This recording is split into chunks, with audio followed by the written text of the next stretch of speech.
नमस्कार मित्रमंडळी, तर स्वागत आहे आपलं आजच्या नवीन एका व्हिडिओमध्ये. तर मित्रांनो, आजच्या व्हिडिओच्या माध्यमातून मी तुम्हाला दाखवणार आहे कोकणातील रानमेवा.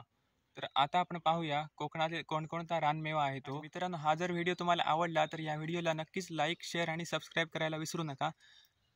आणि आता आपण पाहणार आहोत सर्वात पहिल्यांदा कोकणचा राजा हापूस. तर चला तर मित्रांनो, पाहूया आपल्या बागेतील हापूस. मित्रांनो, कोकण म्हटलं की सर्वात पहिल्यांदा आपल्या तोंडावर नाव येतं फळाचं, ते म्हणजे हापूस. तर हा आहे आपला कोकणचा राजा हापूस. तर मित्रांनो, पाहूया पुढे कसं कसं.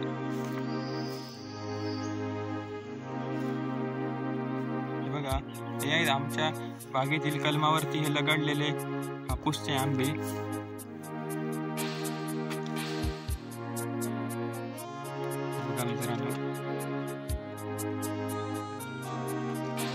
मित्रांनो, आंबे तुम्हाला दिसत आहेत, त्यामध्ये हे झाड आहे की मित्रांनो रोटा लागल्यामुळे खराब झालेलं आहे. तरी सुद्धा शेवटी झाड आहे ते. जरी तुम्ही अर्ध तोडलेलं असलं तरी सुद्धा आपलं सावळी आणि फळ देण्याचं काम ते कधी सोडत नाही. ही आहेत आपल्या झाडात असलेली चिकाटी आणि जिद्द. मित्रांनो, ही आहे आमची हापूसच्या कलमांची बाग. साधारण इथे 60 ते 70 कलम आहे. यावर्षी बघायला गेलं तर मित्रांनो, सर्वच कलमांवरती आंबे लागलेले नाहीत, काहींवर आहेत, पण तसे म्हटलं तर चांगले आहेत. हे बघा मित्रांनो, सर्वच कलम व्यवस्थित लागलेली नाही आहेत. ही आहे आमची हापूसच्या कलमांची बाग.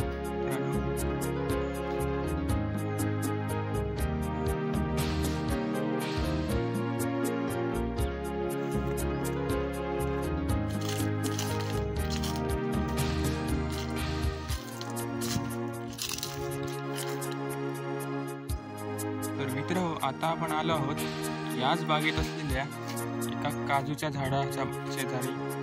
तर हे आहे काजूचं झाड. हे आहे त्यावर धरलेली काजी.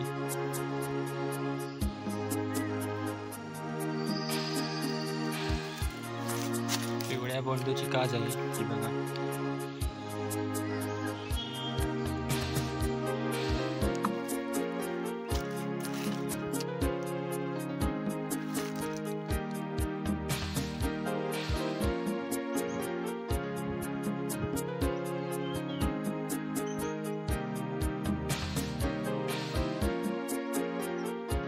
तुम्हाला आवडत असेल तर नक्कीच स्किप न करता पाहत राहा. तर मित्रांनो, आता आपण पाहूया करवंद कुठे दिसत आहेत. करवंद म्हटल्यानंतर सर्वांच्या तोंडाला पाणी सुटलं असणार नक्कीच. बघा, करवंद अजून तेवढीशी पिकली नाही आहेत. बघा किती आहेत.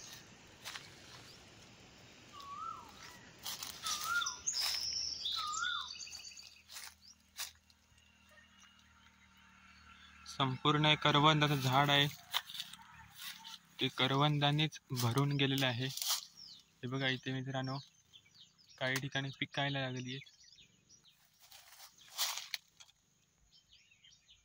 ही बघा, थोडीशी लालसर झालेली आहेत. आता 7-8 दिवसामध्ये ती पिकणार आहेत.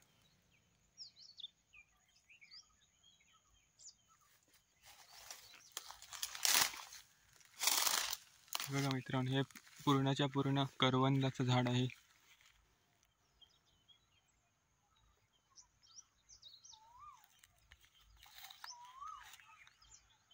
आणि ते सुद्धा पूर्णपणे करवंदाने धरलेलं आहे. करवंदाच्या झाडाच्या शेजारीच असलेलं हे आहे जांभळीचं झाड. जांभूळ पिकले या झाडाखाली, पण अजून जांभळीवरती जांभळच धरली नाही आहेत. नुकता कुठे कुठे मोहर येतोय.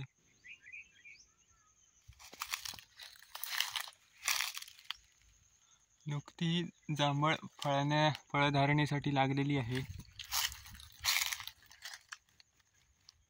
हे आहे जांभळीचं झाड.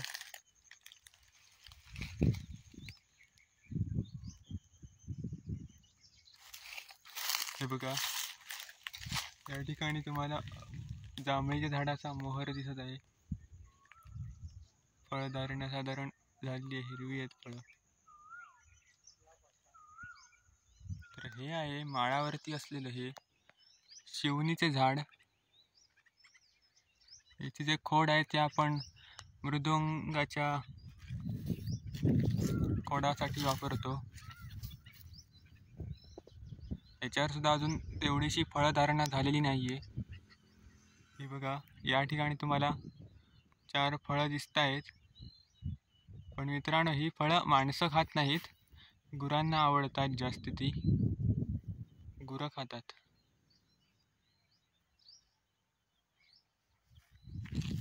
चला तर मित्रांनो, पुढे जाऊया, कोणतं झाड मिळतंय ते पाहूया.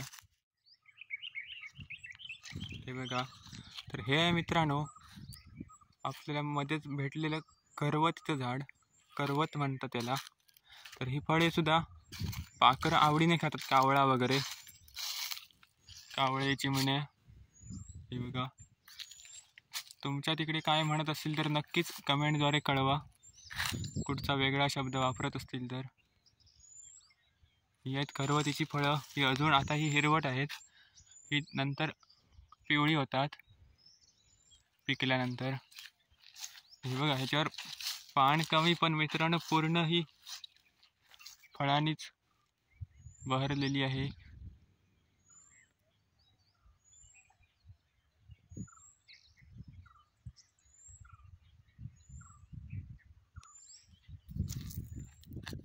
आता आपण आलो आहोत उक्षीच्या झाडाकडे.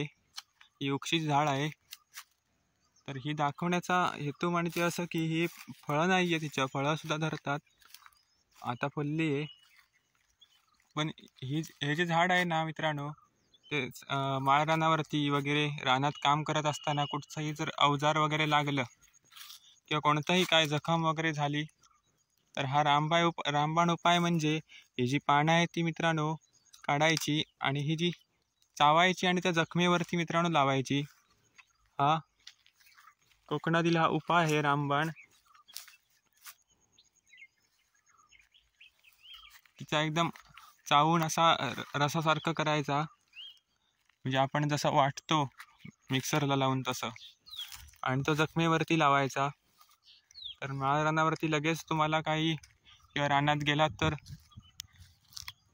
ट्यूब वगैरे काही मलम मिळत नाही, त्यावेळी हा उपाय मित्रांनो करतात.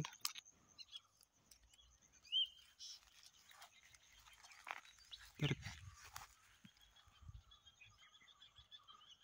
म्हणून ही आपल्याला झाड दाखवलेलं आहे. तर मंडळी, हे झाड तुम्ही पाहिलं असेलच, कारण या झाडाच्या फळाचा लोक रस्त्यावरून जाताना, गाडीवरून जरी जात असले तरी थांबून या फळाचा आस्वाद घेतात. तर या फळाला आमच्या इकडच्या भाषेत म्हणतात तोरणं. तर तुमच्या तिकडे जर काय वेगळं काय नाव याला म्हणत असतील तर नक्कीच कमेंटद्वारे कळवा मित्रांनो. ही पूर्ण तोरणाची फळं आहे, तोरणीच्या झाडीची. ही आता सर्व पिकलेलीच आहेत तशी बघली तर. आपण खाऊन पाहूया.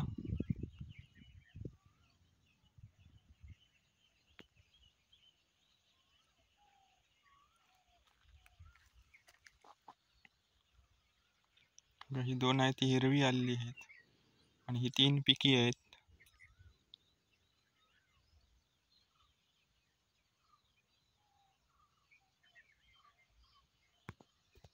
ही तोरणं खाण्यात एक वेगळीच मजा असते.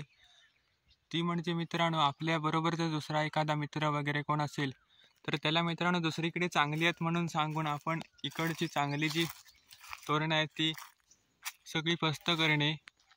एवढ्या या फळामध्ये गोडवा आहे. ही बघा, ही वरती बरीच धरलेली आहेत. आणि ही तोरणं पिकलेली बघितल्यावर शहरी लोकांचा जीव तर 8 दिवस न जेवल्यासारखा होतो. अशी ही आहेत कोकणातील तोरणं. नक्कीच याचा आस्वाद घ्या तुम्ही, कधी न घेतला असेल तर. मी सुद्धा मित्रांनो ही तोरणं खायला घेतलेली आहेत. तुम्ही पण नक्कीच याचा आस्वाद घ्या. आणि आता आपण पुढे जाऊया दुसऱ्या रानमेव्याकडे. याचा प्रवास करता करता आपल्याला मध्ये दिसलेली ही आहे बैलगाडी. कोकणातील बैलगाडी बघता बघता आता आपण आलो आहोत रतांब्याच्या झाडाखाली. तर आता आपण पाहूया रतांबे पिकलेत की हिरवे आहेत ते. बघा मित्रांनो, हे आहे रतांब्याचं झाड. काही रतांबे बघा पिकून खाली पडलेले आहेत, हे बघा. आणि काही झाडावरती आहेत ते हिरवट, काही पिकलेले पण आहेत. त्यामध्ये काही हिरवे, काही पिके असे आहेत. म्हणजे हे आता 8-15 दिवसामध्ये सोलांसाठी काढले जाणार आहेत, कोकमांसाठी.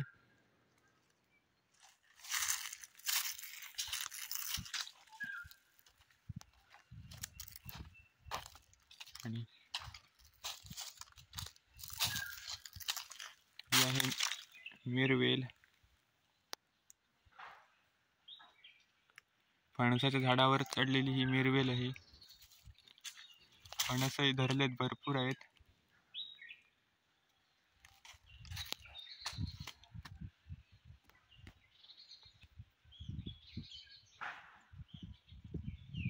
हा मित्रांनो रसाळ फणस आहे, रसाळ.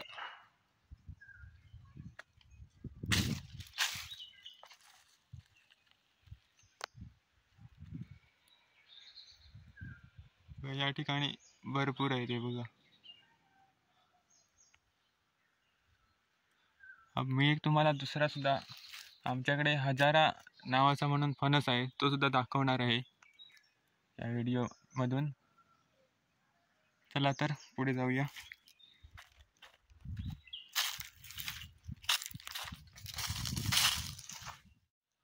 या रतांबीवरती बघा, हे भरपूर असे रतांबे लागलेले आहेत. पण ह्या रतांबीचं वैशिष्ट्य आहे ती म्हणजे लवकर पिकत नाही. आता हे काही दिवसात तिला काठीने झोडायला पाहिजे, मग ते आपणच काही दिवसात पिकायला लागतात.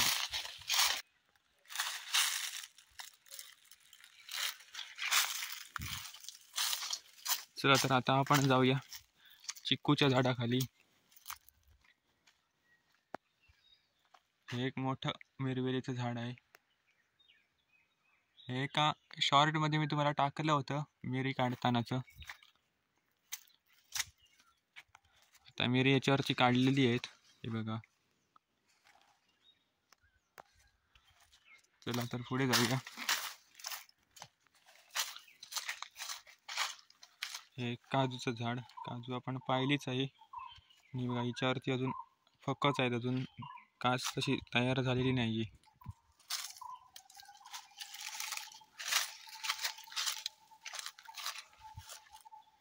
चिक्कूच्या झाडाखाली भरपूर अडचण आहे.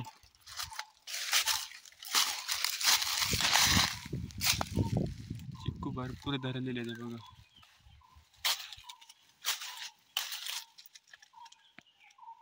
हा मित्रांनो, चिक्कूचं झाड आहे ना, ते कलमी वगैरे नाहीये, म्हणजे स्वतःहून रुजलेलं आहे.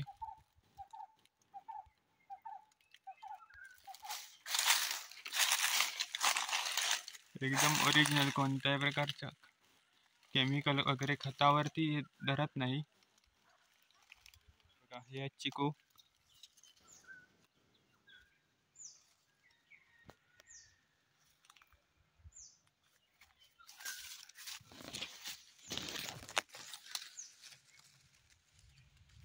धरतात भरपूर, पण वानर एकही ठेवत नाहीत. चला पुढे जाऊ. हे आहे मित्रांनो औदुंबराचं झाड.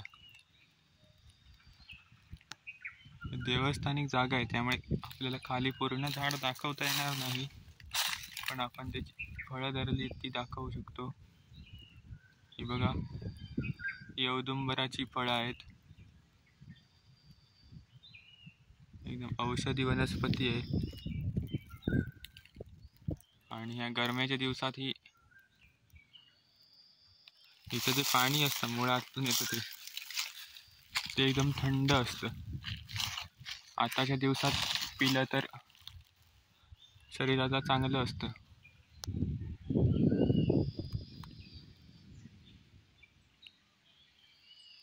आता आपण आलो आहोत ते म्हणजे मी तुम्हाला मगाशी बोललो होतो हजाऱ्याचा फणस दाखवणार. तो हा आहे हजाऱ्याचा फणस. म्हणजे आमचा फणस आहे त्यामध्ये भरपूर गरे असतात म्हणून त्याला नाव पडले हजारा. आणि एकदम गरे एकदम खुटखुटीत आणि चांगले खाण्यासाठी असतात. सोलताना सुद्धा जास्त त्रास घ्यावे लागत नाहीत. त्यामुळे हा आमच्या घराच्या शेजारी असलेला हा हजाराचा फणस फेमस आहे. याचं नावच पडले हजाराचा फणस. बरीचशी लोक विचारतात हजारा फणस आहे काय.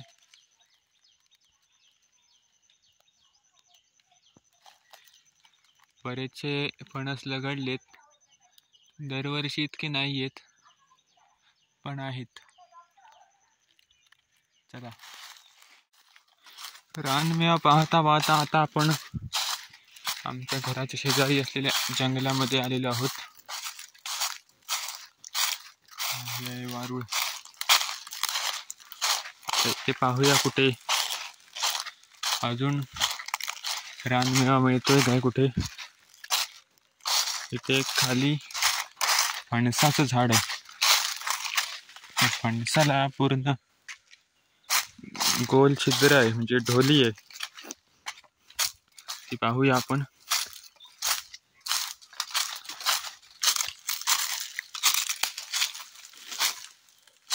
मित्रांनो, हा फणस तुम्हाला कसा वाटतोय?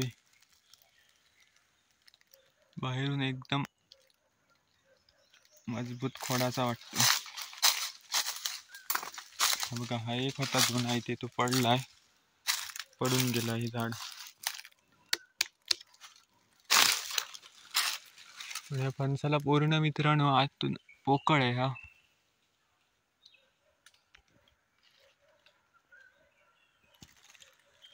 चित्र बघण्यासाठी वरती चढावं लागेल. आत सुद्धा हे बघा फणस धरलेत.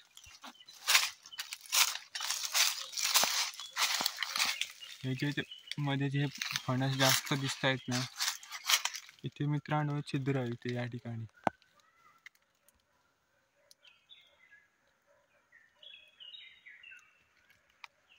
हे बघा, या ठिकाणी एक पोकळ झालेला भाग आहे बघा.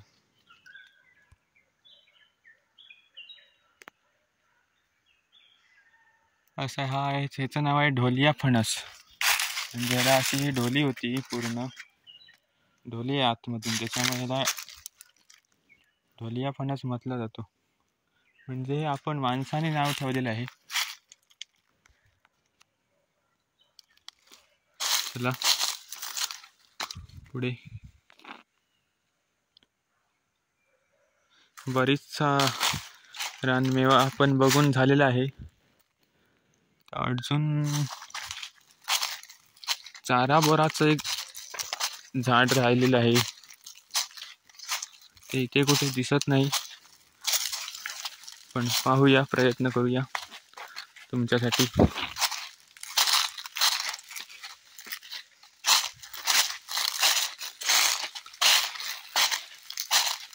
हा मित्रांनो पूर्ण हा जंगल भाग आहे. तुम्हाला आज जर गेलात तर रिटर्न येताना कुठची वाट ते काय समजणारच नाही. हे बघा,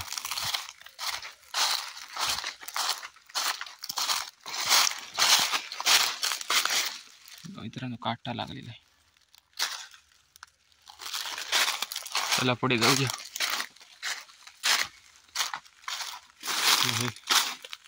साळुंदरांनी वगैरे विस्कून ठेवले मी वाट.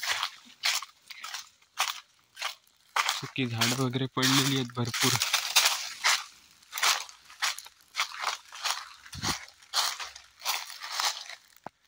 इकडे बघा उंचवटा आहे एकदम.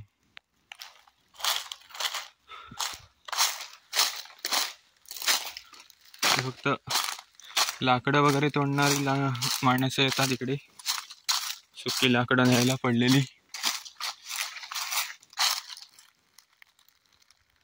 इकडे काय कुठचं झाड असं रानमेवा दिसत नाहीये, झाडं खूप आहेत.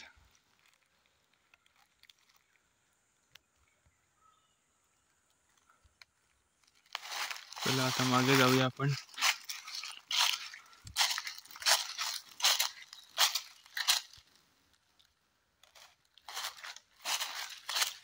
याचे मित्र झाड आहे ना, याला कुडा म्हणतात. याची पाळं सुद्धा औषधी असतात आणि याची हे जे फुलं आली त्या ठिकाणी शेंगा येतात आणि त्या शेंगाची सुद्धा भाजी केली जाते. एकदम औषधी आहे,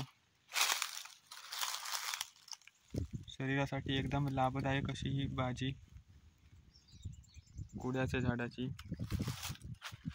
या फुलाच्या ठिकाणी शेंगा येणार बारीक बारीक अशा, साधारण लहान वालीच्या शेंगा असतात बारक्या, तशा पद्धतीच्या एकदम अशा बारीक शेंगा येतात. त्याची भाजी करून खाल्ली जाते. आता थोड्या दिवसांनी येणार, पुढच्या मे महिन्याच्या शेवट साधारण. अशी झाडं आहेत कुड्याची. मित्र हो, आता आपण चाराबोराच्या झाडाचा शोध घेत आलेलो आहोत.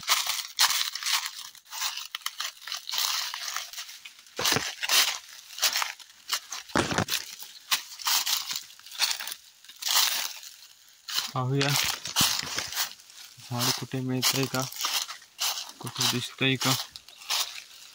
इकडे एक मुद्दा मी पाहिलेलं,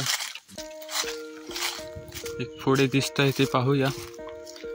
चाराबोरं धरली आहेत काय वरती. हे बघा, हे मित्रांनो चाराबोराचं झाड. फारशी धरली नाहीयेत.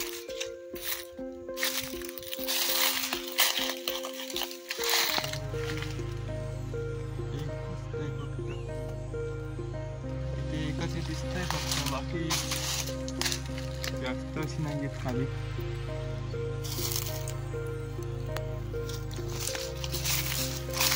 पाहूया अजून एक झाड आहे का. बघा मित्रांनो, हे एक आपल्याला मोठंसं चाराबोराचं झाड दिसलेलं आहे. भरपूर चाराबोर आहेत, टोकाला दिसत आहेत ना, पूर्णपणे चाराबोर आहेत. ही जी मित्रांनो ना, पिकल्यानंतरची आत एक बी असते आणि ती पडली की आतमध्ये एक घर असतो. वरचं जे पिकल्यावरती जे वरून साल असतं ते पण खातात आणि आतमधली बी फोडून आपण जे शिऱ्यात घालतो ना, ते ह्याच्यातली ह्या चाराबोराच्या आतमधली बी असते. दाखवतो तुम्हाला. हे बघा, ही आहेत चाराबोरं. ही आता हिरवी आहेत, पिकल्यानंतर एकदम जांभळ्या कलरची होतात, काळी जांभळी अशी. यामधली जी बी असते ना, वरची जी काळी जांभळीची साल असते ती पण खायला एकदम आंबट गोड अशी मस्त लागते. आतमधली जी बिया असतात ती फोडून मित्रांनो शिऱ्यामध्ये, आपण रवा करतो शिरा किंवा खीर, त्यामध्ये घातली जातात काजूगरासारखी. एक दाखवतो फोडून. ते आता हिरवा आहे, आतमध्ये घर असणार जरासा कोवळट. पाहूया. बघा, ही बी आहे. या बीचे तुम्ही लहानपणी चाराबोरं खाऊन झाल्यावर हे घासून, ही बी घासून चटके पण दिले असणार मित्रांना, आठवत असेल बघा. हे आता आपण फोडून बघूया. बघा, आतमधला गर दिसतोय तुम्हाला. आता ही हिरवा असल्यामुळे ना पूर्ण तो येत नाही गर. फोडायला गेलं की तो आतमधला सुद्धा गर तुटून पडतो. हे वरचं जे पूर्ण काळं जे आवरण आहे ते पूर्णपणे काढलं जातं आणि त्यानंतर ते खाण्यासाठी वापरलं जातं. असा मित्रांनो झाला आजचा कोकणी रानमेव्याचा प्रवास. तर मित्रांनो, आज असाच जर तुम्हाला हा कोकणी रानमेवा जर टिकवून ठेवायचा असेल तर आपल्याला नक्कीच कोकण वाचवायला लागणार आहे, तरच तुम्हाला हा कोकणी रानमेवा परत दिसू शकतो. कोकण आहे तर सगळं आहे. असा सुंदर निसर्ग कोकणातच आपल्याला आता असा तर मिळू शकतो आणि तो आपण टिकवून ठेवला पाहिजे. आजचा हा व्हिडिओ तुम्हाला कसा वाटला हे नक्कीच कमेंटद्वारे कळवा. आणि व्हिडिओ जर आवडला असेल तर व्हिडिओला नक्कीच लाईक करायला विसरू नका. आणि जर चॅनलवरती नवीन असेल तर नक्कीच सबस्क्राईब करा. असेच नवीन नवीन व्हिडिओ आपल्याला पाहायला मिळतील. चला मित्रांनो, धन्यवाद. जय श्रीराम.